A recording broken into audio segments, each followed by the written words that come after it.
জীবন পুষ্পসজ্জা নয়, এই কথাটির শতভাগ উৎকৃষ্ট উদাহরণ এই গাছটি। গাছটির বয়স হয়তো সর্বোচ্চ 2 বছর হতে পারে, আর এই সময়েই গাছটিকে কাটা হয়েছে রসের জন্য। অর্থাৎ তার জীবনের অতি অল্প কিছুদিন সময় সে পেয়েছে উপভোগ করার জন্য, আর এরই মধ্যেই তার জীবনের যে দেনা পাওনা শুরু হয়ে গেছে। গাছটিকে কেটে রাখা হয়েছে, এটি থেকে রস আসবে, তারপর সেই রস আহরণ করে কেউ জীবিকা নির্বাহ করবে।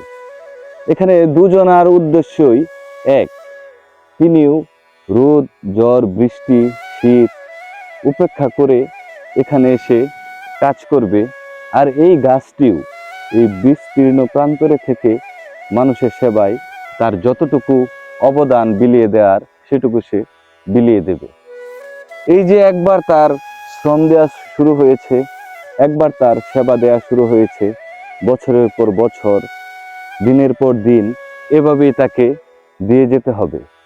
যতদিন তার প্রাণ থাকবে ততদিন আসলে এভাবে সে নিবেদিত প্রাণ হয়ে কাজ করে যাবে।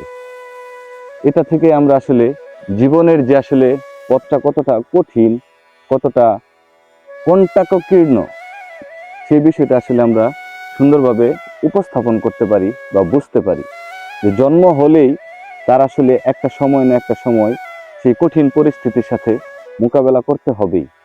তাকে জীবনের স্রোতে বয়ে চলতে হলে তাকে পরিবেশের সাথে মানিয়ে নিতে হবে, খাপ খাওয়াতে হবে, নয়তোবা সে টিকতে পারবে না।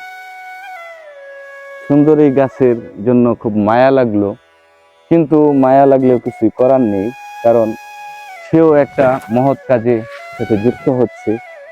তার জীবনের উদ্দেশ্য হয়তোবা সে সার্থক করতে যাচ্ছে। ধন্যবাদ সবাইকে।